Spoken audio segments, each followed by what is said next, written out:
I'm speaking.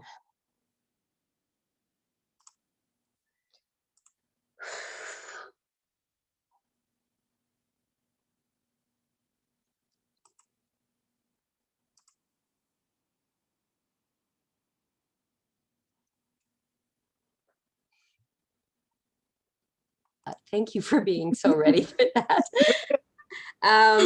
Thank you for being here. I so appreciate it. And I am so excited for Dequetta Sanders to be here. She's awesome and amazing. Brianne, did you want to start with the intros or what do you want to do? How you doing, Brianne? Yes. Hi everyone. Okay, well, I'll just chat here. Hi everybody. For those of y'all who don't know me, I am Brianne. I am the president of the CSJ chapter of, the SMU chapter of CSJ. Yeah, we are here with Dr. Matthews. Hello, Dequetta. It is nice to actually see you. We got to speak on last semester. It's nice to see you. What we will do today is, well, I don't know, Dr. Matthews, I was originally going to, have everyone send questions to me, but it looks like we have a small enough group that we can just chat.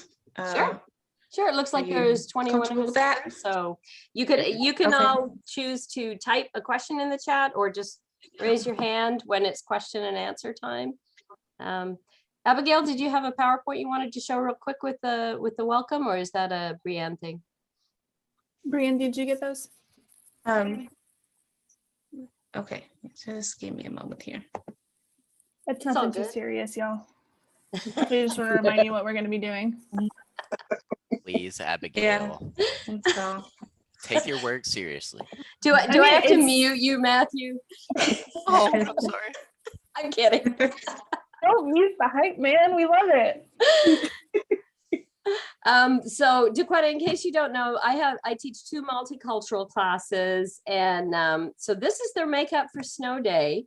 Remember, we had the amazing snow day and we have to have a makeup class, and it's like, let's just invite Dequetta because she's amazing. Oh, it works out perfectly. Right. So you ready, Brianne, or what do you want to do? I think give me just a moment. I'm sorry. Full transparency, I just got out of therapy and I feel great, but I'm not prepared here. So just give me a moment. Just so y'all know, Dequetta and I went to Texas A&M Commerce together. We were in a PhD program together. We met in an ethics class in our PhD program, and it was traumatic, was it not? Yes, I need to join Brianna next time in therapy. It was. I process that now. We had trauma bonding. We were talking about, we had a professor who was racist, sexist, homo prejudice. He was everything. And it came out constantly. He was the entire package. Well, and we were just talking 4 individuals who are all BIPOC folks left, probably a lot because of the racism and sexism, and yeah, it was really sad. So it happens in a lot of places in academia. And unfortunately, happening within our field makes it even more so traumatic. Oh, it does, doesn't it? It's really Okay. disturbing. But okay, go ahead, Brianne, you're on.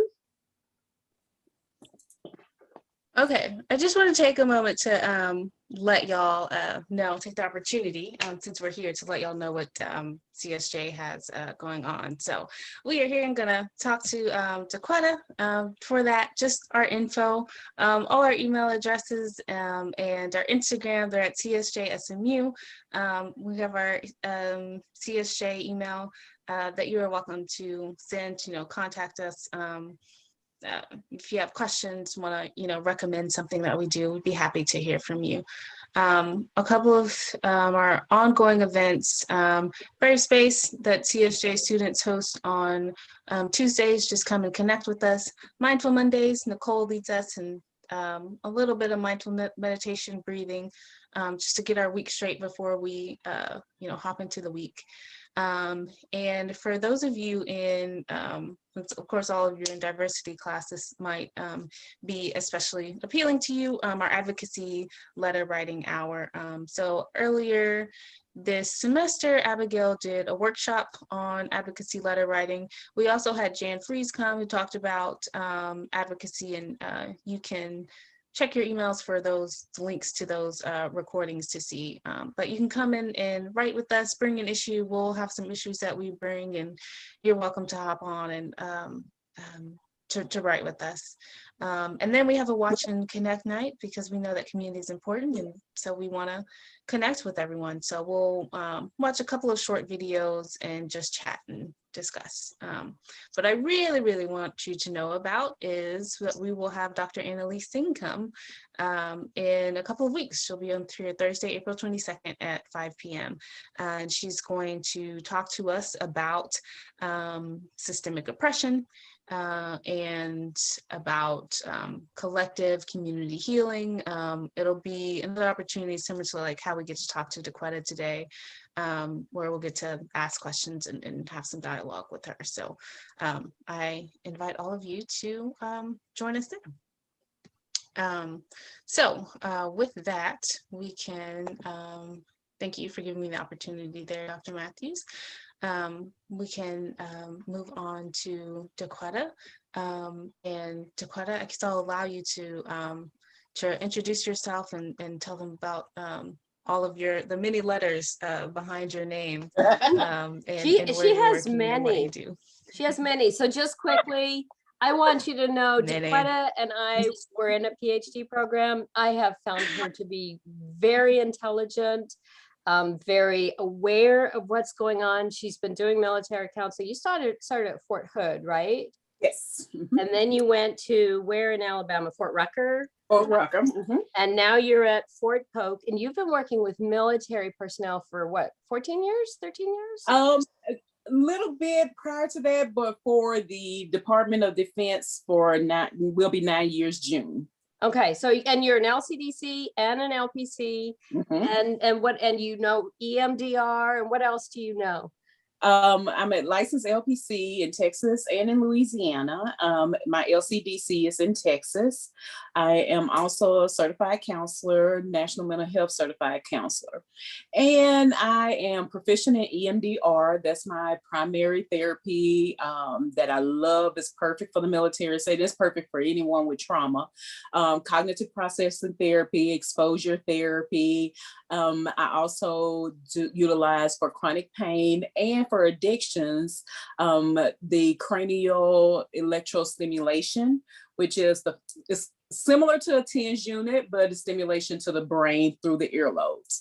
So it helps with symptoms and reducing those. It's kind of, I would say, a micro version of TMS, if anyone's ever heard of trans. Oh goodness, I had a brain thought train derailment just then, but the stimulation for the brain for depression. Of course, that's significant ongoing treatment there, but this is just a smaller version of it.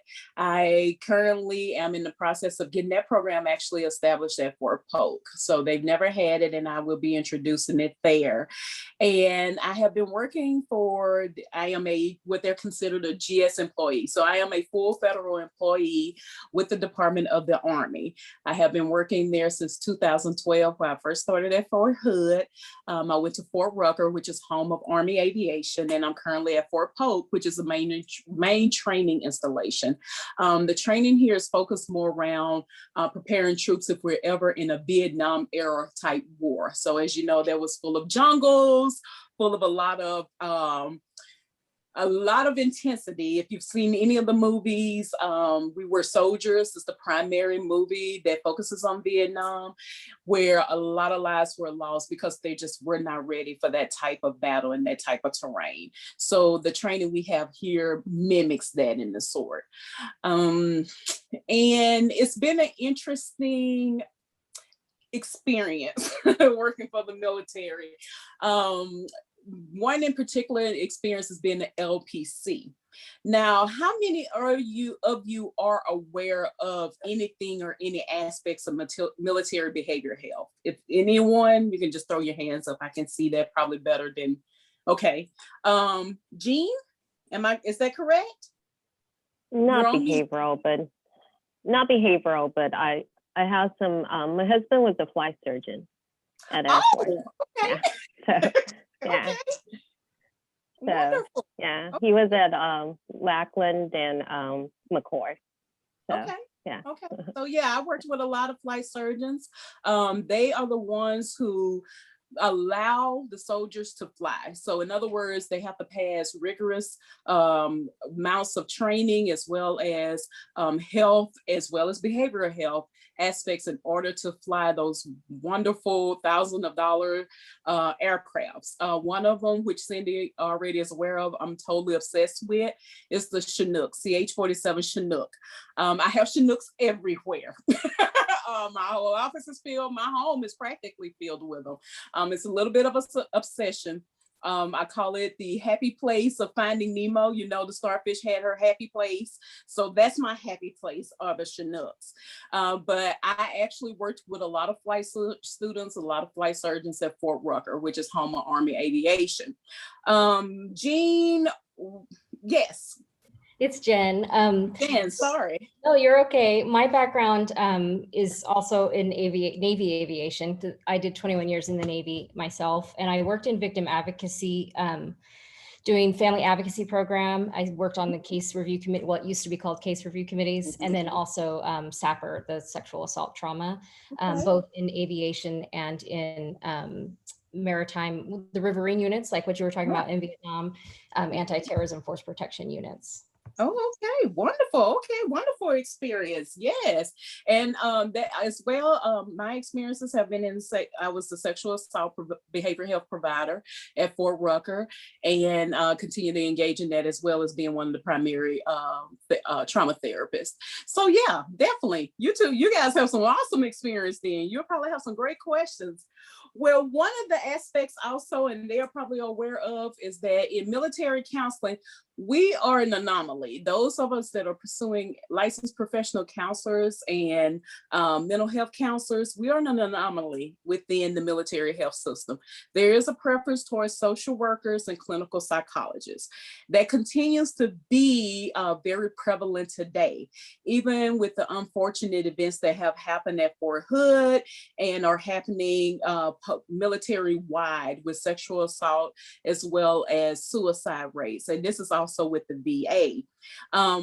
Because of that, and because of being within the inner walls of everything that's been going on, it has intensified my desire and my grassroots effort to get LPCs and mental health counselors on the level and equal playing ground as social workers and clinical psychologists, because definitely the need is there. We've seen that in the news every day. And plus, our soldiers, sailors, Marines, everyone, Space Force, I do not know what they are yet, but they all deserve to have all hands on deck, which is a Navy term, but they all deserve to have all hands on deck to provide their care and to bridge that gap between access to care and competent, eligible care that is available to them. And I believe in continuing to exclude an entire population of providers is nonsense, just outright nonsense, especially the rigors that we go through in our educational process and our licensing, which with research I have found to pretty much mimic social work. We just have different programs, different names, and that's about it. So right there, with the information I just gave you, I'll just go ahead and pause for a second if there are any questions so far, or anything anyone would like to add. I think Matthew has one. Do you want to go ahead, Matthew? Yeah.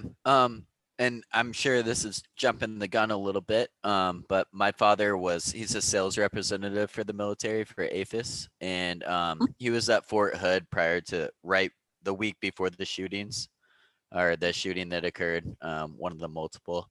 And I was just wondering, when with being an LPC and your background on how many, like what type of counseling is provided to soldiers when something like that occurs? It's like a traumatic and major event. Mhm. Well, of course, if they're already in some type of care, then that care would just increase in frequency. But majority of the time, it's just making them aware that those programs exist and they can come to them. Of course, military stigma is very, very, very bad, just all out bad. So oftentimes they do not seek it unless they're already involved in it or something has prompted them to seek care or assistance. And unfortunately, that still occurs today. So to actually have a, what they have sometimes is called a stand down, or where you would just kind of take a moment to process and just talk about new things that's happening and changes. And it's not enough, but right now that's what's there. Okay, thank you. You're welcome. Talk to us about the stigma of mental health and also, of course, the suicide rate. Talk to us about that. Yeah, the stigma comes from career concerns, because the first thing that comes usually out of the service member's mouth when they come in for an assessment is, how is this going to hurt my career? Am I going to get kicked out of the military? And that's the biggest concern, because many have placed a lot of investment in being in the military, learning their jobs. Many have deployed and they want to stay in it. They want to continue to soldier on. So that's usually the first thing that comes out of their mind. Am I going to get kicked out of the military because I have mental health issues? And that's something I have to reassure constantly. But at the same time, I use it to encourage their investment in their mental health, that yes, with treatment, you can improve, you can learn how to manage these things and possibly help your other soldiers with them. And let's look at it from that aspect versus this could be career ending. Now, at some point in time, we may have to have that conversation. If your traumatic stress is so significant that if you were to deploy again, that it could lead you to worsen, lose your life, place other people in jeopardy, then yeah, we would have to consider those options. And then you're talking about the care transitioning to VA. So I'm gonna segue a little bit here in giving a clarification between VA and military behavioral health. So how I like to present it to those, especially that are transitioning out of Army, either they're retiring or their contract is done and they're leaving, is that military behavioral health is about deployment. So we call that readiness. It's about keeping them ready to whenever anything were to happen, and we would have to put what they say boots on the ground. So in other words, we would need troops to go out and execute missions that involve military standing, wherever it may be.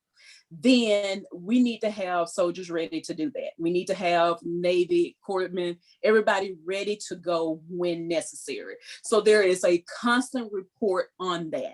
There's a constant progress on if this person can and it will be able to go to a deployment setting, okay? VA, however, because people transition into the VA or transition out of the military, they're about sustainment. So in other words, what they're doing is they're just making sure they're staying all right, they're having a quality of life. A lot of times what happens with military personnel retiring is they become stunned by that transition. It's the best way to put it, because it's not really properly. I do a lot of transition work in my therapy. I will actually allocate nothing but specific time to transition, but a lot of times that does not happen. So when you're used to your leadership, you're used to the requirements that, okay, they have a big system that lets you know when you're not ready. And so when you get alerted, you will go immediately. If you're not going, somebody is taking you to make sure you get those things done. So that means someone is always constantly making sure everything is on the up and up. Somebody's always constantly reporting it.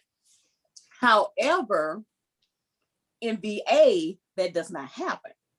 In VA, you are now responsible for your own care, but you're talking about a population that has not been responsible for their own care. They actually sometimes are shunned for seeking care. So now that you're fully responsible for making your appointments, make sure you go to your appointments. You're going to get a reminder call, but you might not get hounded like you would for readiness to go to your appointment. Now you tend to feel like people don't care about you. You feel like you're not getting the treatment you deserve or you need.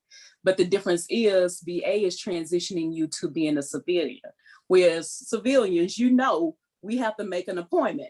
If we don't make our appointment, well, you know what, we either pay for missing that appointment or we have to wait, but it's still going to be on us. I don't know anybody's doctors call them and persistently say, hey, you need to get in, you need to get in, you need to get in. I get that one letter from my doctor that says, hey, it's time for your annual. You don't schedule it, you just don't see that doctor. But in the military, yeah, you're going to see them. Just like where my flight surgeon's spouse, they have once a year on their birthday, they have to go and they have to get that flight exam. And if they don't fly. That's their career. But in the VA, that's not going to happen. If you don't go, you must be okay. So it's not that they're not wanting to give you the treatment, you have to initiate it. So that's the difference in that. So a lot of time that stigma comes with, I'm going to be kicked out of the military, and then when I get out, am I going to get the care I once had? But then at the same time, people don't seek care and know what care is about because they are avoiding it. So that's pretty much where that stigma comes in. I hope I answered that. I know I veered off a couple of times in there, but I hope I answered it pretty well for you. I saw a question pop up, but I'm on my iPad, so it went away as soon as it popped up. So someone's asking, is mental health counseling provided during deployments or just mainly pre and post deployments? It is provided. You do have active duty social workers and clinical psychologists that actually deploy. Okay, so they actually go to the field with them and they participate just like surgeons would and the MDs and the medics and everyone would, just in case there are issues. People have been sent back from deployment and from various things because of mental health.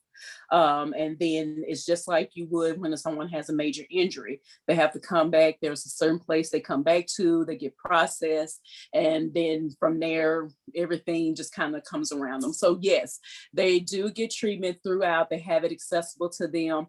Civilians can deploy with troops. But if they do have enough of active duty green suiters, as we call it in the Army, they will deploy with them. So yes, it is continuous that they get care. Talk to us about suicide and suicide rates, and because I've heard it's extremely high in the military. It is. Some of it is the reporting, and some of it is the dynamics again of it. So what happens with the suicide rates, we have reporting. It is tracked very heavily. There have been significant increases in it. The biggest increases you will find are during those that are resulted from our major conflicts. So between Gulf War and OEF, you had the highest levels of PTSD because, of course, we were in combat for, I'm guesstimating about 10 or more years. We were in active combat. And a lot of times, if you've heard maybe in movies of stop loss, that's when service members are supposed to return home, or they do return home, but they turn right around and go back out. That is not preferable. You have to get a time of recovery or a stand down. You have to be able to come back and then redeploy and come back home in order to recuperate. That did not happen often from Gulf War on because of the significance of the impact of the conflicts we were in. So you had a high rate of post-traumatic stress disorder. And what happened was a lot of those service members did not stay in the military. At one point, there was an immense amount of service members leaving the military But at the same time, they had not really faced that traumatic stress that they had experienced from all those deployments, and never really was able to get the care they needed before they got out of the military. And then again, the VA system became very inundated. Again, that stigma came out that if I reached out, then I'm not. And how many times I have to work with, and I say work with because I don't like to change people's speech, but I like to give them a different perspective on it. But it's considered weakness to have PTSD, to seek mental health, to ask for help is considered a weakness. And you're a soldier, you are a Marine, you're supposed to be strong. You're not supposed, I mean, you have to go into situations where you have to see people at their worst. And oftentimes I have often told my soldiers, we don't live in a war-torn country. We don't know what that is as Americans. We have not had that experience. So you didn't know what you were gonna, yes, they train you to be in these experiences, but you really don't know till you get there. And even when you get there, you don't know. You get to see people at their worst, and most people in the world do not get to see the absolute dire effects of war. Honestly, we don't want to. From the things that I've processed with service members, we wouldn't want to. And so oftentimes, and then the lack of people understanding that. And yes, service members do get asked the question, did you kill anyone? And I often have, when I talk to people, I say, ask that question to yourself. Look in the mirror and ask yourself, have you killed someone? And take in how that feels. And then now you're projecting that to someone else. So you can only imagine what process goes on with them before they actually submit to an answer. And I have given my service members many times to dismiss themselves from those situations and just say no and just walk away. And if they have spouses, I always bring them in and say, okay, develop a keyword or something that you will notice specifically on your spouse that would alert you that you need to intervene. And maybe you need to redirect that person and allow them an escape or be able to change the topic. And that's when I bring spouses in to kind of help with that. And it's kind of like, if he does this, then that means for you to jump in and go, so, hey, did Johnny get into that school he was trying to get into? And try to refocus that statement. But a lot of times with the suicide rates, it has been access to care. That has been a big issue. And again, that feeds into my grassroots effort, because if they had more of us present, access of care would not be so bad. Oftentimes their USA Jobs is where positions are posted for federal government. If you go on USA Jobs, you will see a plethora of clinical psychology jobs. You will see a plethora of social work jobs. And that's because they don't get filled. It's just not enough of the population, nor is there enough of the population that even wants to work with this population to fill the capacity that's needed. Because even though they are the 1%, it's a very close and small percentage with significant concerns. Because, I mean, again, you're looking at war. And then when you come back home, a lot of times adjusting to home and seeing what you've seen and then adjusting to home is difficult. I actually had an increase in suicide rates even when the protests started increasing. And what I heard from a lot of service members was it was starting to duplicate what they had seen overseas. And I don't know how many of our wonderful patriots think about that, is that when things start to happen here and they start to mimic things that they've seen in war, it can trigger a lot of them. And so it's difficult to see, but because at the same time, things need to be approached, but they typically will respond adversely to it if it mimics. And so with suicide rates, what has happened is lack of access. that stigma of, if I am labeled with a diagnosis, then there's something wrong with me and they're going to find a way to kick me out of the Army. Not a lack of understanding of behavioral health is very prevalent. A lot of times I look at generations and what they're kind of like the home environment that they came out of. And one thing I've noticed, even from my time working, is that the ones that we're seeing recruited now, I treated their parents in community mental health.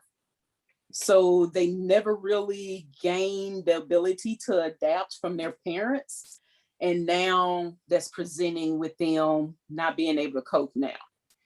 And so, and for the ones that are older, it's about the conflict. And then they're also having some adjustments with what is considered, and I can only speak from Army aspect because that's what I work with, but new Army. So you're probably seeing some of the things that have come out, the changes most recently, how females can now have adornments where jewelry, they can actually do their nails now. There are several changes within the system that is shocking a lot of people because they have a longing for the old Army of the old days. And that sometimes can regress some of the service members. So Dequetta, talk to us about the culture of being in the military and like you not being military. I mean, I know you work for the US government. How were you kind of treated and seen within that? Anyway, go ahead. Yeah, you're right. Yes, it is different when you're a civilian coming in, and especially myself, I have no military experience at all. The closest I got to it was a recruiter giving me a scholarship for the Army Reserves, and you could tell a look on his face in my yearbook, shaking my hand for my graduation picture, that he knew he lost me. But he made an effort. And so, yeah, it takes a lot. My office, like I said before, I am enamored with Chinooks, and they're all over my office. I know a lot of the pilots and the crew of Chinooks, and they send me things all the time. I have patches that I received from, and I get out there with my soldiers. I try to learn their lingo. I try to know the acronyms, and God, it is so many acronyms, but I learn them. I'm in nearby every group. I listen to them. I get a part of everything that goes on. I go to retirement ceremonies. I am more active, and I do not try to isolate myself or make myself different. And I am honest. When I don't know anything, I ask. I'm not ashamed to ask, and the reason, and I put behind it because I want to be able to connect with you and be able to let you know where I am, and I want to be transparent. I want you to be comfortable with me. And oftentimes there is a preference to see a civilian provider over a military provider. That happens more often than you think, because again, they don't want to be looked at as weak by their comrade. They don't want to be seen as not able by someone that wears the same uniform as they do. And they don't want to be judged. They don't want to be tattletale on. And oftentimes those individuals are also higher rank. So with that, they feel like, okay, I can't be really open and I can't be really honest with somebody who outranks me because I might be considered being disrespectful to them. I am a cursor. I am not ashamed of that. I've always been a cursor, and I curse with my soldiers. And sometimes they'll come in and they'll say something that's like, "Oh, I'm sorry, Miss Sanders." And I was like, and then I'll repeat the curse behind them and be like, "I don't effing care." And they're like looking at me like, "Oh, okay." I was like, yeah. I was like, if you get it out in here, maybe it won't erupt somewhere else. And honestly, sometimes I feel the same way. And then I also relate my experiences as a civilian, because even though I'm not of the military, I'm still in your environment. So I'm still exposed to the same situations and the same kind of upsetting and morale reducing situations. So what you might not be getting, guess what? I probably am not getting either. So those things I relate on those levels. And then at the same time, I tell them I've never served. So I'm not going to try to portray that I know everything about the military, or, I'm here to treat you. Your focus is you are my focus. And that's all it is to it. And so those things, and I've adapted relationships, which has helped, because like I said, my office is full of things, full of items and mementos I've gotten from soldiers. Soldiers leave and they discharge and they give me patches. They give me little trinkets and Chinooks. And it's all over my office. And I try to be a part of everything and they see me. So visual, and that makes things more comfortable. Talk to us about racism and sexism that happens within the military. Is it kind of the same as with civilians, or do you think what's going on there from your stance? You see things. I know you see things.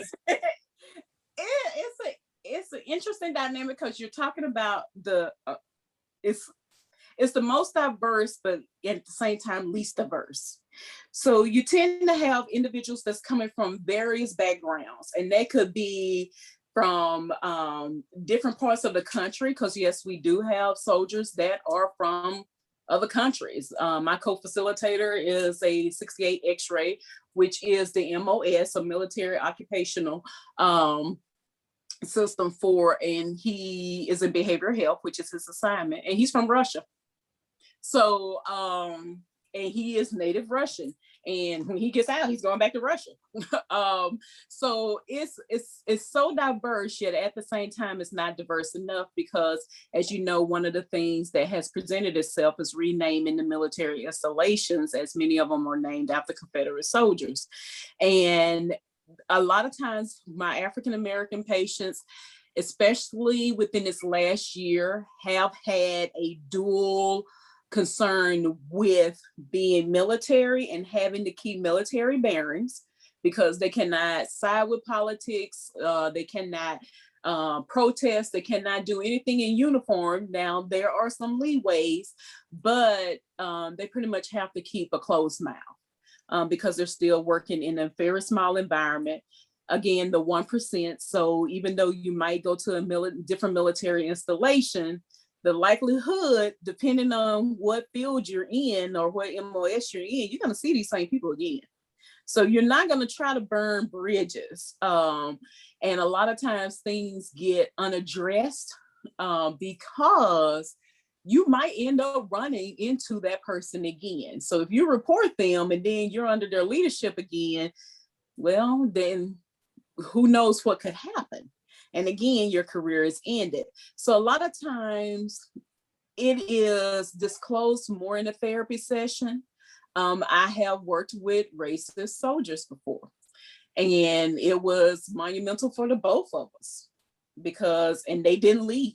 So that was one good thing I allowed them the room to process all their emotions, especially I had one during the riots that was really, really, really, really, really, really processing a lot of heavy emotion. And he was like, Ms. Sanders, I'm glad I was able to come to you, because I would not speak to another African-American individual. And I was like, well, you know what? I'm glad to be that one. And it was never a judgment. It was more of whatever you need to express it now, and let's work through it so that you can continue to interact with other people. So it is prevalent. It does happen. Recently, a lot of times it is in response to what's going on in the civilian world, because many have still family members that are dealing with these issues, and they are really, how can I say it? It's more of keeping people from making mistakes that could be harmful for them. And a lot of it is geared about, be careful what you're posting on social media, be careful what you're participating in, things of that sort. Because as you can see, you can get found out, and when you're attached to the federal government, well, yeah, they can kind of trace where you've been and what you're up to. So that becomes, a lot of times it's quieted. So a lot of times, nobody will say anything or do anything unless it's just very prevalent and it's causing morale issues where it's significant and you see it. So yeah, that's that's a hard one to kind of, because it's just a lot that's going on that I'm restricted from saying. So yeah, but with military behavioral health, it's more of being present with them, but at the same being aware and conscious of what they're having to do and what they're going to have to go back and do. So once they're leaving my office, it's not, oftentimes when we go to doctor's appointments, I know for my doctor's appointments, I never take an hour and I come back, because I'm like, if I ever go to the doctor and I ever hear some news, I'm not going to be able to come back to work and be sane. So how about I just go ahead and make that a whole 8-hour day and let's just be done with it. Soldiers don't have that comfort. When they leave our appointments, they're going back to work. So I need to make sure they're going back to work with the ability to work. So since I do EMDR, you cannot walk out of my office not closed in the sense. So in other words, I have to process you out of that, because if I leave that door open and that emotion floods out, then oftentimes I can't even protect the soldier. And to me, that leaves me responsible for their care, because they're acting out because I'm trying to treat them. So those aspects of it is that they don't get those leniencies that we as civilians get. And that oftentimes will hinder them also getting what they need. And so I try to normalize that as much as possible. Matthew. Yeah, I was wondering in regards to, it kind of piqued my interest in with like the ACA Code of Ethics and like Texas Code of Ethics. Is it relatable? Is there another code of ethics for military on client confidentiality and what you have to report and not report? Because I'm sure with PTSD and all the trauma that comes along with war, etc., can be disheartening and can also lead to self-harm or harm of others. And so I was wondering if there was a discrepancy on ACA Code of Ethics and if there was a Code of Ethics for military. So what happens is HIPAA is number one. Okay, HIPAA gets drilled, and yes, there are certain specifics. So with the Code of Ethics, we're protected with the military. We're communicating certain things to the leadership. Again, the key is readiness. So if a service member cannot deploy, if a service member might be harmful to other people around them or could compromise a mission, then the leadership needs to be aware. Now, to what level they need to be aware, they don't need the service member's entire life story. They don't need that much. They just need to know what the care plan is, and they need to know maybe if it would be possible to bring the service member back into active service or not. A lot of times they want timelines. Working in substance use program of military care is a command-based program. So in other words, because substances could definitely complicate a soldier's ability to soldier, the command is more readily aware of substance use issues. Also, they're doing your analysis of the soldiers. So they actually will see the substance use problems before the therapist will. Mm-hmm. So in other words, they get a positive drug test. Well, command is going to know before I know as a therapist. So, and reasonably so, because that's a part of your employment, is that it's like any other drug tested job. Who gets the drug test? The employer does. Yeah. With behavioral health, they don't necessarily have to know the diagnosis unless suicidal ideation or homicidal ideation is present. Okay. Then you have to actively bring them in. And of course, if higher level care is required, such as inpatient care, the command will be aware of it, because the soldier is not going to be, their place of duty will be the hospital. It won't be the military installation. So, and oftentimes they're transporting those service members as well. So yes, they have to be privy to that. Okay. Thank you so much. Polly had a question. Do you want to go ahead, Polly? Where's Polly? Oh, I'm right here. What motivated you to get involved with the military? It's so funny. I've always had an admiration for the military. It became even more intense. I don't know how I'm gonna age myself, but there was a TV show back in the early 90s, late 80s, I think, called China Beach. And I have the series every Veterans Day. I binge watch it. But that series right there, I'm like, one day I'm gonna help these guys. I want to be there to help them. I didn't want to be a nurse, but I wanted to be as close to the nurse that was on there for years. I was like, I'm gonna help them. And so one day I saw a position and it was for my credential, and I was like, what? I'm like, no. And I decided to apply. And that happened in November 2011. I remember it specifically. And I heard nothing else.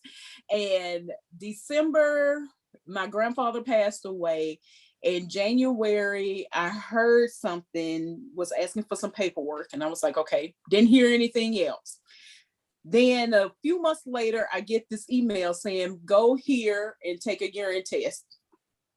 And I asked my mom, I was like, Mom, I just got this email just out of the blue saying I need to go take a urine test. What's going on? She was like, and my mom worked in the hospital laboratory just about all of my life. And she says, if they're paying for a urine test, you have been hired. I was like, hired where and for what? And so by that May, they said, oh, can you be here in 2 weeks? And I said, no, because if this does not work out, I'm not burning any bridges. So give me a month to reasonably get my caseload transferred and everything like that, and I'll come. And to this day, I count my rest in peace to my grandfather for arranging that for me. And I remember when I first started, they were having what they call sensing sessions. And what those are is when something happens or a major event or change happens in the military, or something is not going well, they'll bring in people and they'll bring in the employees and they'll sense what the issue is. In other words, they'll allow us free reign to talk. And I remember talking to one of the higher ups, and he said, you would be the last LPC that'll ever get hired. And I was like, is that a threat or a challenge? And from that point on, that's how I started advocating. But at the same time, it just even more so ingrained in me my desire to give back to the military, especially and I've always watched war movies. And so especially for what many of them had to experience, I was like, of course, this 1% deserves everything that we can possibly give to them. And I want to be one of those people that do that. And so that's what drives my motivation. And they're a great group. It's very awesome to be around the soldiers and everything. They're a great group of people, and they have big hearts. And when you see a soldier's heart, oh my God, that is the best thing in the world. So yeah. Jen has a question. Does the DoD or the Army, in your case, ever reach back to the mental health providers to seek feedback on how to maybe better their programs or educate leadership as a means to help reduce stigma or make them even aware of the resources that are available to their soldiers? Because I know that is an issue in the Navy. Mm-hmm. They kind of do, kind of don't. So again, it's very one-sided. So you have most of those persons in higher up positions. They're very much removed, but at the same time, they remain connected, but who they remain connected with are often the higher ups of each individual area. So those sensing sessions are usually the times when they do gather that feedback. But as far as, and every once in a while I get random, they're pretty random invitations. And if there's a study that's being funded by DOD or something, they'll send out their employees surveys to get feedback. And that's pretty much it. Next thing you know, you have a new policy or something and they're trying stuff. A lot of times I found working with the DOD and with military is very retroactive versus proactive. So usually it's not until things happen that, oh my God, we need to do something. And that doesn't work well. It never works well. It's pretty fast how they do things, and I don't think it has much depth to it, and a lot of things get repeated. And then a lot of times people are looking for, because it's evaluation driven type environment, people are looking for those things to put them at the top so they can say, oh, I got this, and they can move on, be promoted, move up. And that sometimes leave very fragmented type decisions made and policies in place. So it was funny, I tell people this all the time. I'm still excited to work with the military. That's what my passion is. But as far as working as a federal employee though, that enamorment rolled off about 6 months in. I was like, yeah, nah, I'm not. Yeah. And it is so funny because sometimes they will brag on some things that they like corner the market on. And I'm like, no, civilian got you beat on that one. But okay, if you feel like that, okay. So one thing is particularly is communication. The difficulty a lot of times with them using more community resources, because active duty has to get care on a military installation. Now, they used to allow them more flexibility to go off the installation, but unfortunately relationships weren't built properly with the community. So getting information back from the community on the progress of a service member was difficult. And that left a lot of room to, okay, we don't know where the soldier is and how they're doing. And so that gap created a lot of problems. Whereas I think if they had liaisons, just really making those connections, going and getting records. And then it goes back to Matthew's question about HIPAA and protections and ethics and what information can be released and cannot be released. I believe if they had ever established those relationships with the community of what is necessary for readiness, then we could have had better community relationships and better care within the community for our active duty service members, but that did not happen.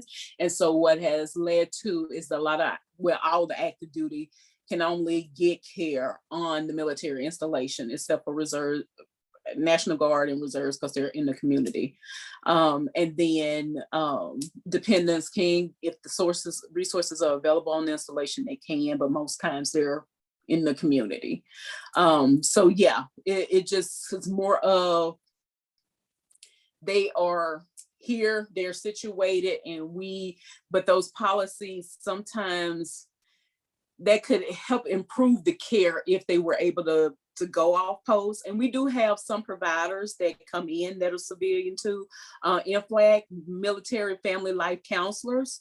Those positions are out there. They usually are situated on installations. They don't keep records. So you can go see them for a few sessions to process things like daily living things. They do not keep track of those, but if it's something that escalates, then they'll refer to behavioral health for more intensive care. So those individuals do exist. Those programs do exist. They're monitored by, I think Humana has one, and something starts with an M. I can't think of them, but yeah, those programs do exist. And sometimes they are housed with the units. So they're readily accessible. Did I answer your question, Jen? Okay.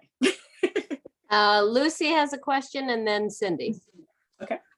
Can you hear me okay? Okay, great. I wanted to ask how you feel mental health is portrayed, mental health for the military is portrayed in movies and shows. I'm thinking of Lone Survivor, blanking on other examples, but just how do you feel watching movies that portray mental health? Do you feel it's accurate? They have accuracies to them. Those that are more based on real life, they do try as much as they can to get as close as possible.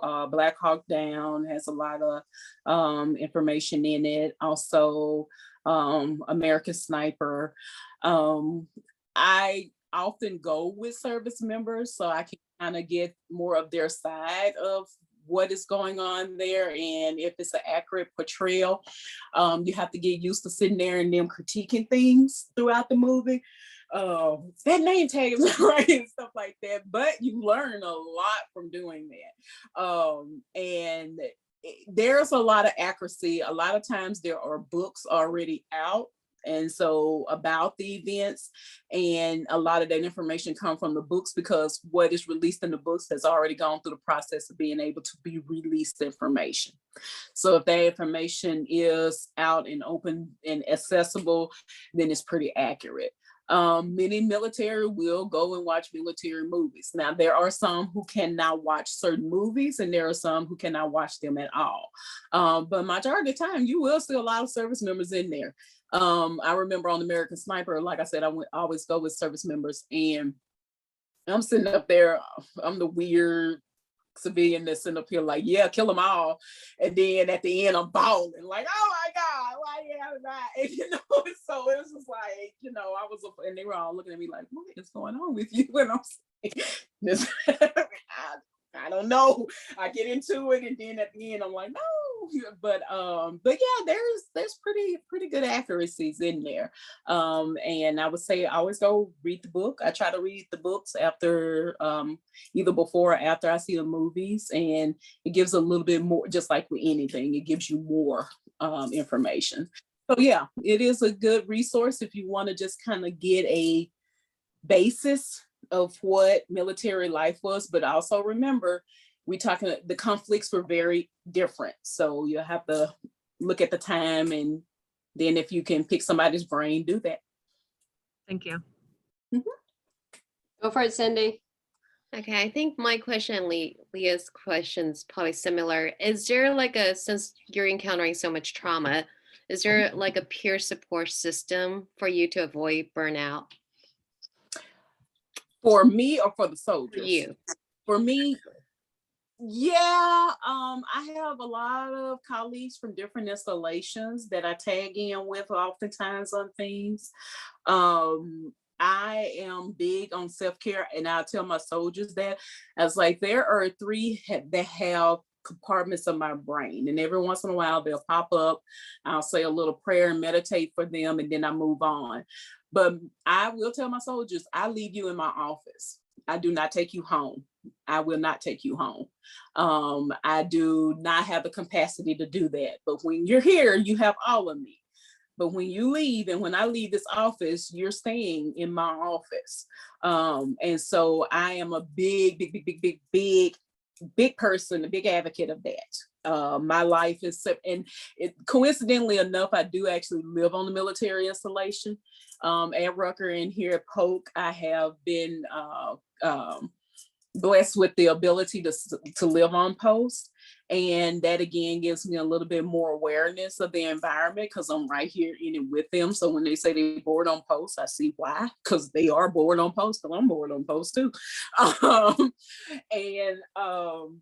also helps with getting an understanding of what their family dynamics and things are like. So yeah, I would say I have the support within my colleagues that's in the system. And then I have colleagues like Cindy and some others that can give me just kind of that civilian kind of perspective on things. And I can throw things to them as well and be able to, it helps out a lot. With trauma, when I first started working with trauma work and some of the trauma experiences I've had, I knew how to not necessarily compartmentalize it, but go ahead and face it. So I never take on that energy. It's not for me to take on. And so that's what I remind myself of. It's not for me to take on. And that's how I've kept my little, I guess, shield, you can say, my protective bubble has remained reinforced. Okay, Lee. Lee, it's your turn. Yeah, I was just curious about like somebody that is interested to, take on a job like yours or in the VA, what that is like as far as like caseload and the stress of the trauma and all that. Just seems like it could be quite a bit more than, working in a maybe more traditional kind of counseling setting, or maybe that is traditional. It's not, honestly, because you have a lot of resources available to you with the military. Oftentimes I have found that in compared to my civilian experience, I'm gonna tell you where my biggest hurdle is: paperwork, notes, and we have to do additional documentation. But that was my downfall, even in civilian sector. I am a no procrastinator in my field. With the installation, we have 72 hours to get our notes done. I'm usually hitting that curve.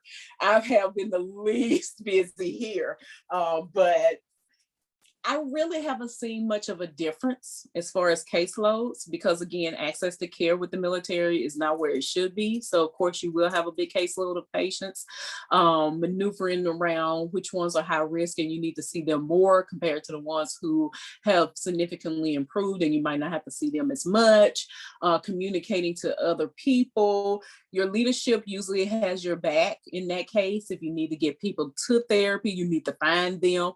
Whatever it may be, that's where your leadership comes in. So you have your back up there. With as far as the environment with which you work on a team. So you're pretty much in each other's offices constantly about something, especially if they have multiple providers. So I would say it is about the same with civilian. The intensity of it, you would get more probably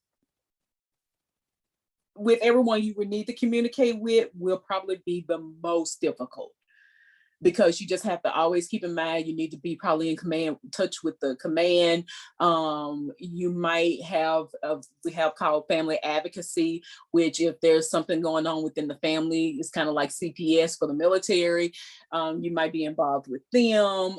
You have your high risk meetings and things of that sort. So just pretty much the additional people you're in touch with. Whereas if you're in private practice or civilian, you probably wouldn't have that much interaction with other people, outside people. You wouldn't be communicating with their PCMs or their doctors a lot. So you have a lot more resources, but at the same time, you have a lot of more that you may be responsible for. But as far as the therapists, you're still talking about people. And that's what it comes back down to with the military. Even though they're in the military, they're still people.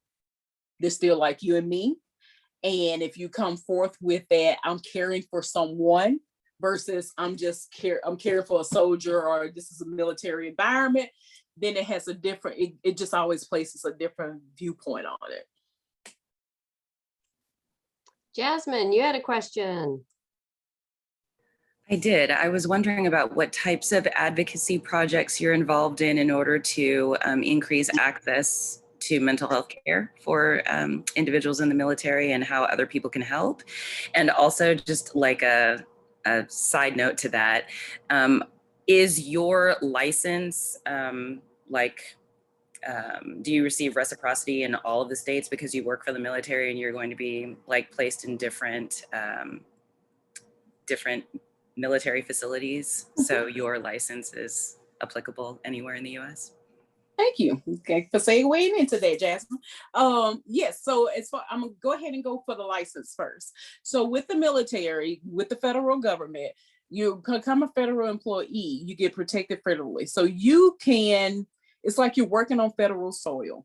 So you can work anywhere with any license. As long as you have a state license and it's a valid license, you can work anywhere on the military installation. So I have my license in Texas and in Louisiana. I was in Texas at first, then in Alabama. So under working on the federal installation, all I had to do, they had to make sure I had a license, and it was up to date, it was current. And then even now, I still can practice under either my Texas or my Louisiana license. I primarily got my Louisiana license for some things I'm gonna do outside of my job, but yeah. You do have reciprocity within the federal system, not from state to state. So I would still have to go through the licensing process if I wanted to get licensed in Alabama. If I wanted to get licensed in Virginia, I would still have to go through that process. I didn't seek licensing in Alabama because I didn't have to, because I was working at a federal installation. But at the same time, I wasn't going to work in Alabama. I knew I was not going to do anything in Alabama related to therapy. So it was no point in me establishing a license there. So yes, you get reciprocity between the federal systems. Now, VA, yes, it's going to be the same thing because you can pretty much work at any VA with any license because you're covered by the federal program. You don't have to have malpractice insurance. I like to keep it because just in case, I know I am covered. So, and I'm going to segue into what is necessary to get in the system. So the USA Jobs is where our jobs are listed. Okay. My heading in the DoD system is counseling psychologist. Okay. And when you get a chance, go on OPM. That's where ours is. 0180 is my series. And so with that, that's my actual title. My license is licensed professional counselor, but my title is counseling psychologist in the system. That's how those jobs will be posted. You'll rarely see them, but they exist every once in a while. With the VA system, it's mental health counselor. Okay, so that's the difference. Unfortunately, right now, what is a big issue is that a lot of times those jobs are posted concurrently with social work positions. So if they get a list and they have social workers on their list, LPCs get knocked automatically to the bottom if they get even on the list. Okay, that's one issue. That's a problem, a major issue. The National Mental Health Counselor exam is the direction to go in order to get in the system with no need for waivers. And it's best to do that because if you have to get waivers, and what happened is our program, our license ended up being grandfathered a lot into the federal system. So what happened was those before KCREP, and everybody know what KCREP is, correct? Before KCREP, you didn't really have an accrediting body. And so a lot of people were hired from programs they went to that weren't KCREP. They didn't have an accreditation to it. Now we have KCREP. A lot of those individuals, well, they've been in the system so long, you really can't fire anyone for not having a new qualification. So they just made grandfathering policies. Well, that ended up kind of damaging things for us along the way because it didn't have a clarification of what was grandfathered and what was a completely certified, licensed, independent provider. And they could do that with social work because social work only has one name. Social worker is a social worker. You might be a licensed clinical social worker. You might be a master's level social worker, but social worker is social worker. Whereas we have licensed professional counselors, we have mental health counselors, we have licensed professional clinical counselors, we have clinical license. We have so many names. And that's one of the side of the advocacy I've been trying to get NBCC, KCREP, and ACA to focus their energy into getting us one name, getting with each of the states and finally getting us a homologous lane that is like social work, like a psychologist. And that's going to weed out some of that. Okay, what are they? Do they have the qualifications? Do they have the education? And the federal government is not going to do this. They're not going to do this work. They got enough they have to do.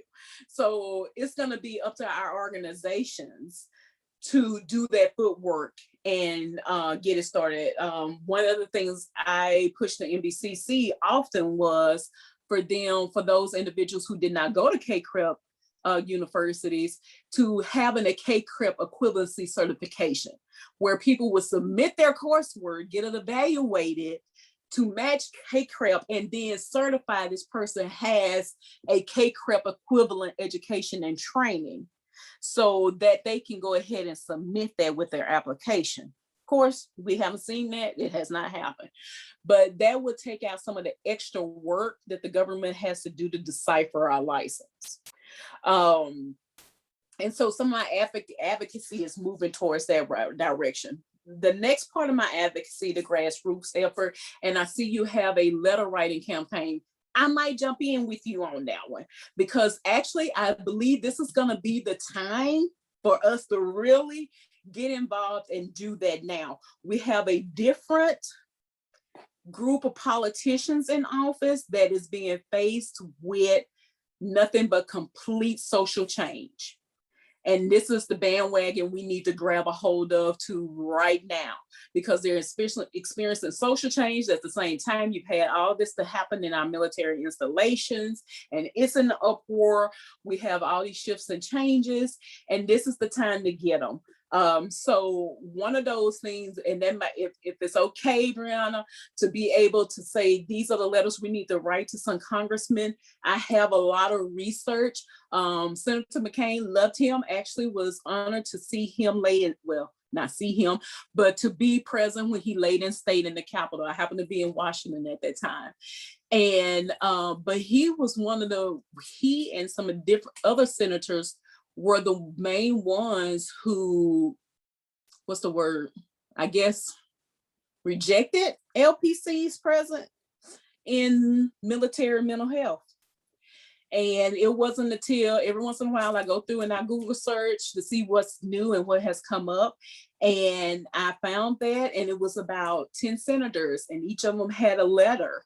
And what they were doing was responding to a DOD paid study that showed that our license was just as valid in our education, and where we could be potentially very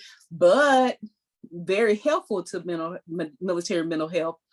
But what happened is, and I hear this a lot, social work and CSWE and APA had their lobbyers ready, and we got shut down really quick. So this is a time right now to get those letters. Senator Duckworth is one of the main ones. She actually is a retired military, and she's now serving. And there are many others who now hold office that are retired military. They are the focus of the attack, I guess you could say, of the mission, is to let them know that, hey, your fellow comrades need us, and we need for you to change this legislation. And so that's one of my grassroots efforts, is to get that started. I want to do a change petition, and a white paper. Now that's been the most difficult part. White papers are where you just kind of break down the scenarios and present that information to Congress. But that's where our change is going to come. That's where I love our organizations, but it's going to be us as taxpayers saying, I am a taxpayer. I want to help the military for whom my taxes are going to, but I cannot do my patriotic duty because I'm being stopped because of my credential, even though I can provide this type of care and reduce the situations that have been happening. And we need to get it to the ones who, and even with, I was about to call him Senator Biden, President Biden, even with him, he had a son to serve. So, that's very important to him. His wife is very, very concerned with military families. So these are the people we need to get to and start. And I do not believe and I forget what number it is, but the Mental Health Act that they're trying to pass is not enough in there about us to be effective. I still believe there will be a way to kind of ease us out of it. Right now, what I have faced with being in the military and being of course on the inside of it, is I have had to deal with a lot of I wouldn't say a lot of negative opinions and a lot of negative responses from my colleagues. I do have to bite my tongue a lot of times. Last month was social work month. And so, of course, they had a big celebration. It's Counseling Awareness Month. They don't say it's LPC Appreciation Month, but it's Counseling Awareness Month. And I was like, you know what? I'm going to get some suckers, and I'm going to get some LPC information, and I'm going to scooch in under some doors and stuff, and just, let them know that we're present. And I kind of get disappointed because I have a love and passion for treating sexual assault, but sexual assault shares the same colors as we do, teal, for this month for counseling awareness. So we kind of get overlooked because, of course, sexual assault has priority right now. And we just kind of blend in because, yeah, we're both using teal as our main color. So it's those things that having to battle constantly with being in the military, because they've had the stronghold for so long. I feel like we have been pushed out systematically because as many of us get ready either to retire or we just all out quit, they're not hiring our licensing back. And that's how the government weeds out people, is they don't backfill. When a position goes vacant, they find a way to magically disappear that position description. And then it's like, well, we don't have these people in place, so we need to fill it with this. And then next thing you know, we completely disappear. So I have been upping the ante. I'm nowhere near retirement, but I definitely want to see this change before I retire out of the system, because I fear every day. I knew if I ever left the system, I would not get back in. I would not get back in. It just wouldn't be, even though I have past history, I would not get back in. And that is sad, because again, the needs are great.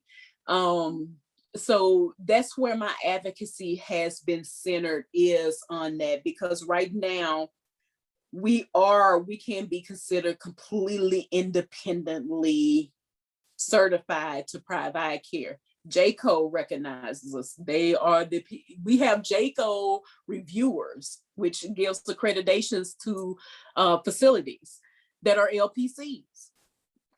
We have, of course, the community hires a lot of LPCs. So military, again, where military feels like they are just doing so well, in many ways they're behind the times, and this is one of them. And they're right out refusing it. Right now, there's no LPC that's in a higher position. They're all psychologists and social workers. So there's nobody even to advocate for us. I think it's one LMFT that is, and again, she's by herself. So it's not much she can really accomplish. And that's been and since that day that my higher up boss said, you're going to be the last LPC challenge hired, and I asked myself, is that a challenge or is that a threat?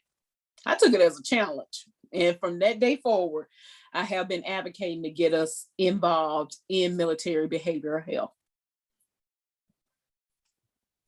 All right. Yes, I would be so excited. What about you, Brianne, to have Dequetta come for our letter writing? Yes, absolutely. Let's link up after this and work it out. Yes. I think Joe had a question. If he's still there. Did you say me or someone else? Yeah, Joe. Oh, okay. Thank you. I was just curious what your personal challenges are and difficulties in working with this population. I'm just curious about that, like what you go through. Well, I'm gonna be honest, working with the soldiers is great. I love every day of it, every minute of it. What sucks is my work environment, knowing that I'm not considered on equal grounds with social workers and with the clinical psychologists. That bothers me, and that's because I battle with having my worth seen as a professional, and it's because I feel like they can't get past the LPC. And so that's actually more difficult than working with the trauma and working with my soldiers and providing them the best care possible is that being that, because like the dynamic is now, there's me and another individual. Even though I have longevity in the system, I've had interim management positions. Because she's a social worker, she will get promoted over me. And that right there, and she hasn't been in the system a year, and I'm going on 9 years. So my promotability is not there. I can stay in the system. Long as I stay in the system, I'm okay. Once I get out, that's it. And my desire is so great to serve the military because I believe in everything they've done for us. And many did not want to. and nobody wants to see what our soldiers and military have had to see. Nobody wants to see that. And even though I can listen to the things that they see, they've seen and experienced, and I don't flinch because they will see how you can handle it. And even though I hear them, I still would not want to be the person that's faced with some of the decisions that they have to be faced with. And I think that they deserve the best of me and all of me, and I'm going to give that. But yeah, I tell anybody, I love what I do, even the paperwork. It's just the opposition that I go through being an LPC. I'm the redheaded stepchild, and that is hard. I think that's harder than being an African-American female sometimes. So yeah. I think Brianne has a question. Yeah, Dequetta, when we spoke before, you talked about the problems that military members face and that you help them with. And I was surprised to hear that they are similar to, what you deal with civilian clients, and maybe that shouldn't be surprising. But can you talk a bit about that? Because we've talked a lot about like the PTSD and suicide and all the, very specific military things, but talk about, some of the other general things you deal with. Life skills. You have to think about a lot of military come in straight out of high school, straight out of their mom's house and their dad's house. So a lot of them haven't developed that maturity. And a lot of life decisions. So yeah, that don't get married to the first girl you meet kind of thing, that does happen. So trying to have effective relationships when oftentimes you don't even know what that is. A lot of those circumstances are what fuel the suicide and how they respond. Because of course, those of you who know about PTSD, especially if you've done any of the trauma therapies, you have a touchstone memory. You have that one memory of which has skewed your view upon traumatic experience after that. And so oftentimes I've had to go back to abusive childhoods. I've had to go back to neglect and abandonment. I've had to go back to that one time Uncle Teddy didn't touch me right. All those things that never were treated, never were addressed. A lot of service members get because there are certain numbers that recruiters have to get. And that places a pressure on them. There are a lot of people who get into the military that probably should not have ever been in the military, but that's like, oh yeah, nothing's wrong with me at all. No, we're gonna just put this medical record right over here in the corner. And then next thing you know, you have a highly suicidal young kiddo that wanted to come change his life, but military life is not always the place to come and do that. You're really not able. Everything is pretty laid out, but at the same time, it's more intensive. And some things you're going to be stuck that you just cannot change. And a lot of that powerlessness that they experience, having somebody control every moment of your life, that's a hard one. And just getting adjusted and trying. And one of the biggest issues too is getting people to separate the two. Because you're 24/7 soldier is what you're taught. So at any point in time, you're ready to go. A lot of people take that so much to heart that they don't know how to nurture self because they're nurturing the uniform so much.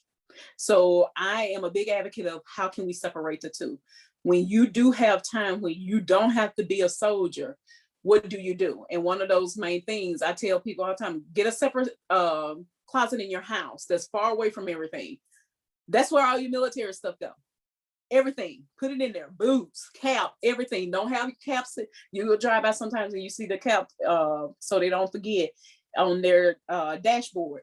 Anywhere you can see it, put it away. Because out of sight, out of mind is very true. If you're not looking at it, you're not thinking about it. So stuff it away.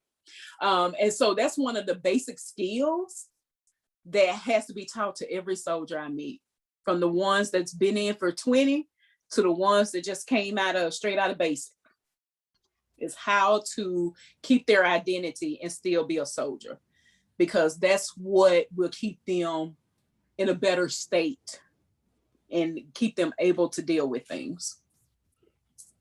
But yeah, it's a lot of basic skills. Jackie. Hi, Dequetta. Well, first of all, thank you for coming to talk to us. I know it's always a treat to hear from like real live practitioners as students. But my question is, so I'm on the LMFT track and I'm hoping to work with couples.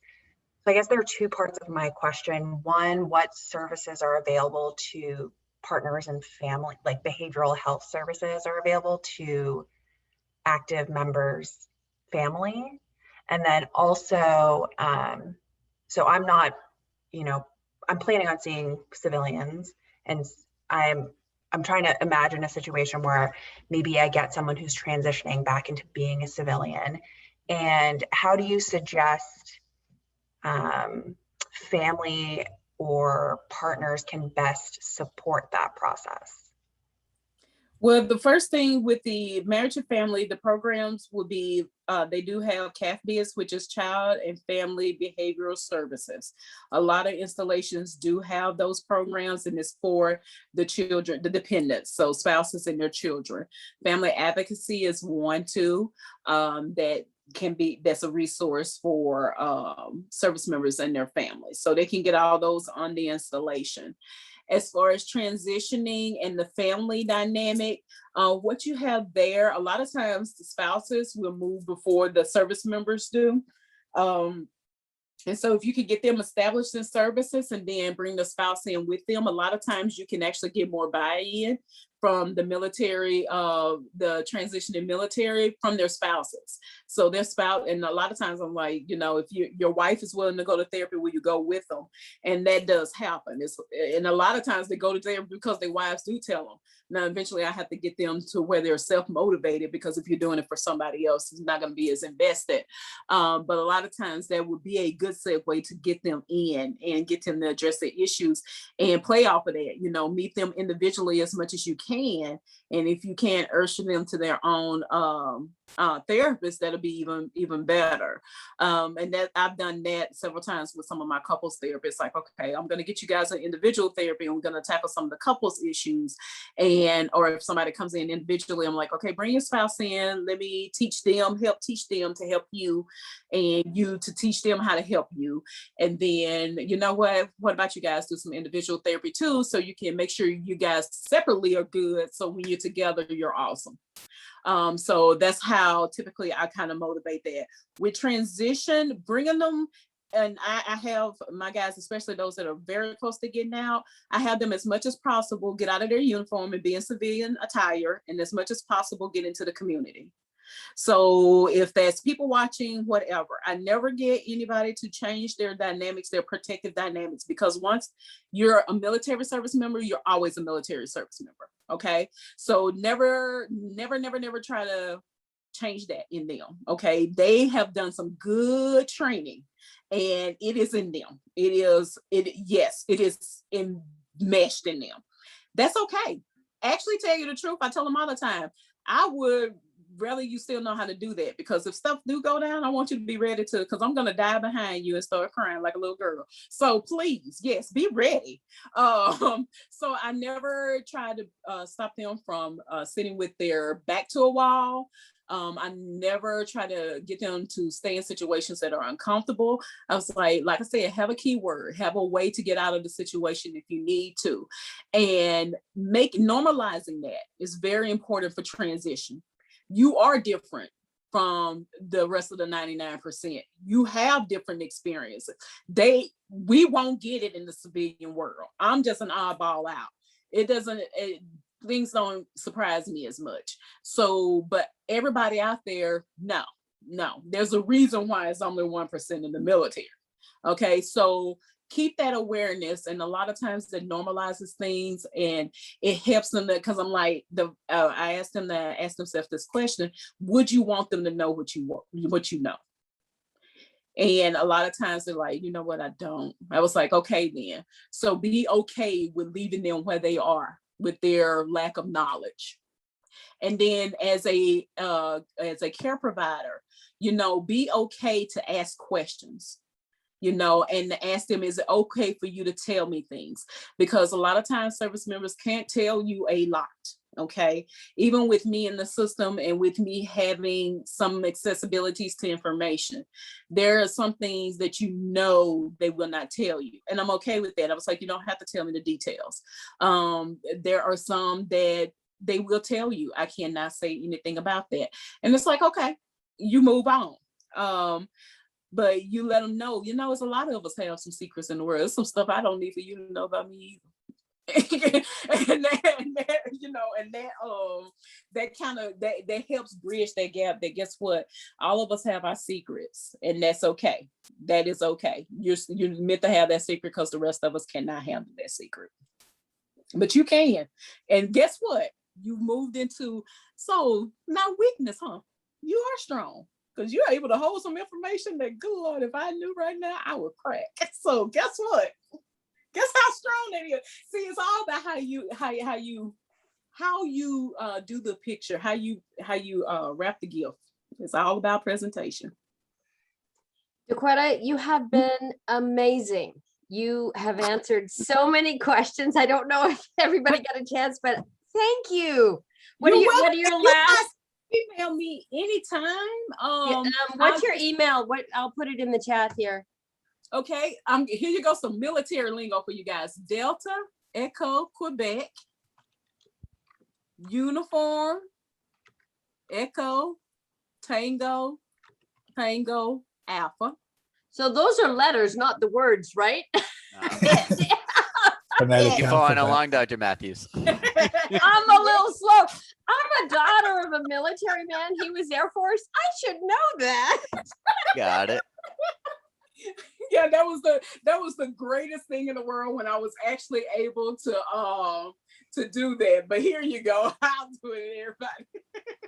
But yeah, anytime you have a question or anything, feel free. Like I said, I'm gonna jump in on you guys on that letter writing. I'm gonna use you very much. So there you go. DequettaSanders.civ@mail.mil. Mm-hmm. And I didn't know Q is for Quebec. I didn't know that one. Mm-hmm. Yes, see, taught you something. You did. You did. Do you have any last words for us? Stay strong in this. Anytime you get the opportunity to advocate for our profession, please do. Go ahead and look up your senator, look up any senator, look up especially ones that are retirees. Email them, send them something. If you can meet them, let them know who you are. Get in on advocacy.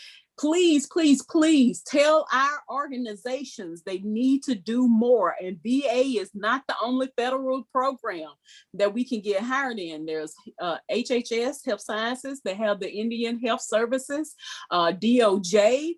All of those are federal programs we could be hired in that we're not hired in right now. Ooh, wow. Okay, so yeah, the entire federal system, we are not a part of. It's just a few lucky ones of us that have gotten in, and usually it's not from therapy jobs, it's into other positions. So yeah, as much as you can, please, please, please do. And do not be disheartened by this, okay? There are still many areas where we do exist and where we are coming into play, and we're stronger than we have ever been. So continue to do that, please. Get more people involved, and yeah, we can do this. And hopefully, like I said, be in my lifetime, but take the National Clinical Mental Health Counselor exam. So if you are planning on at any point trying to get into the federal system, go ahead and take that one. I don't think Texas is requiring it yet. No, they just have the NCE, but I mean, if they're studying for the NCE, it just makes sense just to go ahead and take the NCMHE at the same time.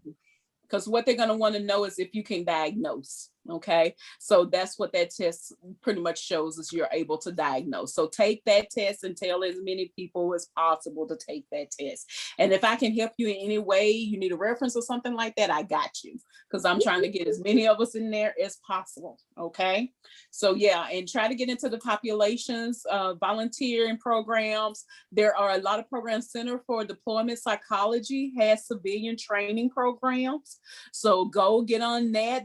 You can actually go to their seminars. You can do them online. They do all the major trauma therapies too. And I'll also send Dr. Matthews some additional resources so that you can just get privy to military and the lingo and the information, what you can know. So when the time comes and we do invade the forest by storm, let's do it. We'll be ready to tackle it. Okay. Awesome. Awesome. I know a couple people want to stay and ask you some personal questions. Is that okay? Do you have a second? Oh, we so appreciate you. You're Dequetta, welcome. thank No, you. I appreciate you guys. I needed more people on board. So yes. Applause, applause. Thank you very much. All right. So I know a couple people wanted to ask some questions. And if you need to go, I know some of you have classes at 6:30. Thank you for coming, y'all. Appreciate you very much. All right, Matthew, you had a question. Go for it. I did. So Dequetta, hearing what you said earlier with being an LPC and once you're done, you're done. With being a part of CSJ and just members of SMU, I was wondering, is this a part of privilege or is this just a part of being LPC? Okay, how you mean? So, of course, white males dominate our field, as we know, with research and with statistics and etc. So I wondered within the military field and within federal government, if this was a matter of you being an LPC or being a Black female. LPC. LPC. Okay. That was just pure curiosity. I'm sorry if it was. Oh, no. Okay. No, I'm glad. No, I just needed you to rephrase it. But yeah, no, it's really with being an LPC. Now, it could be some things there as an African-American female. However, the LPC is stronger. It's more predominant. Okay, because it's so few of us. So it's not as accredited as being a psychologist or etc. within the military field. Exactly. They've made their pathway in there, and so yeah. Okay, I just wanted to clarify. And Do you think portability of the LPC will help? Like they're trying to do the Portability Act with it. Do you think that'll help at all? No. No, it's not going to help with more credibility Because they grandfathered us so long, so many of us for so long, and a lot of times we were just focused in the substance use area, substance abuse more than behavioral health. Another thing, they've given us the identity, and I'm still haven't found where that first presented its little ugly head, but as non-medical providers. I don't know how we necessarily received that label. I have not been able to find the basis of it in any of the information I've searched, but they consider clinical psychologists, social workers as medical providers, and we're considered non-medical. I really don't know what the basis of that is. The only thing I can think of is that you have more social workers in medical environments, in hospitals, doing the hospice care and doing civil service things and such, but I don't know where that designation come from, and that's also problematic for us. Wow. Because they don't think of us as clinical. Wow, that's huge. Mm-hmm. That's huge. They'll think of us as life skills, kind of like a life skills coach, but as far as clinically help to provide, significant behavioral health, that's a constant battle. Wow, that's, yeah. Okay. Well, I'm always on board to advocate. I'm here. Absolutely. Thank you so much for answering that. You're welcome. Anybody else have any other questions? For those who stayed on board, Brianne, you're going to share information with Dequetta about our letter writing. We have such a good, strong CSJ chapter here, Counselors for Social Justice. Brianne's president. It is. Abigail is what is your position, Abigail? Communications officer. Whoa. They are awesome. Well, and that's where actually this advocacy probably needs to be centered in is social justice, because that's what it is. We're, it's pretty much bringing care to the population that's underserved. And I don't think, I know they don't look at themselves like that. The military health system does not look at itself as a, underserved community. And that's unfortunate, because it shouldn't, of all people, shouldn't be underserved. And that's become very, very, very problematic within the system. It is prestigious, but at the same time, like I said, it's very retroactive. And it should be like that. And you would think after the many conflicts we've had and the impact of PTSD that they would get it. You know, it's like every time we have all these major instances that happen and you look for changes, but how we always get left out of the change is beyond me. Wow. Wow. Go ahead, Brianne. Go ahead and share. Yeah, I guess Dequetta, here, let me drop my email in here so that you can send me, you said you've done a lot of research on the advocacy issue. So yeah, send me that, and then I guess I can respond back to you with the date and the Zoom link to the letter writing, so that if you're able to come, we'd be happy to have you. I think you sent it just to me, Brianne. So you. Oh, I did. My bad. Your email. I got it. I can't multitask. I know. I got it. Secret. No, that feeling. Hey, Dequetta, I gotta run, but I just want to say thank you so much. Oh, thank you. It was such a pleasure to see you and such an honor to hear you talk. I think you're pretty amazing. You know that, right? Oh, thank you. I am so glad that I was able to talk to you guys and get you on board with this, because, you know, the more help I get, the better. Oh, you should. I should tell everybody about your Facebook page, but if you want to share that, and then I can let my classes know about the Facebook page you have for military. Okay. Yeah, okay, yeah, because I do have a group, and it has a mixture of people in it, and we're getting ready to do some things. I got to put out some things, but I wanted to get the petition up first before I put it out there. So anywhere you can jump on board, we're going to be hounding some people, and that's what gets things done. And, you know, you solicit out there, hey, I'm a voter. You have money coming in your pockets from me, and I want to help our military. And I hate to be that person, but I'm going to be that person. It's a lot going on. Be that person. What's your Facebook group called? I can't remember. Military Mental Health Counselors. Aha. Okay. And we can let people know, because I know you post stuff there that's really helpful. Yes, I post a lot of what I find in that group. Well, if you can see it real good. Yeah. Yeah. But yeah, Military Mental Health Counselors, MMHC. And it's hope that we'll get a designation. One thing I didn't bring up right quick, but we actually, OPM was gonna look at getting us our own designation outside of counseling psychologists. I think that's just a long way around to doing this, but they indefinitely put it on hold. And that's going to be one of the things I bring up, is that even though we've had this immense amount of sexual assaults and suicides at Fort Hood, you decided to put on hold the people who could possibly come in and help. Oh, it's stuff like that. Yeah, I'm going to be cutting below the belt.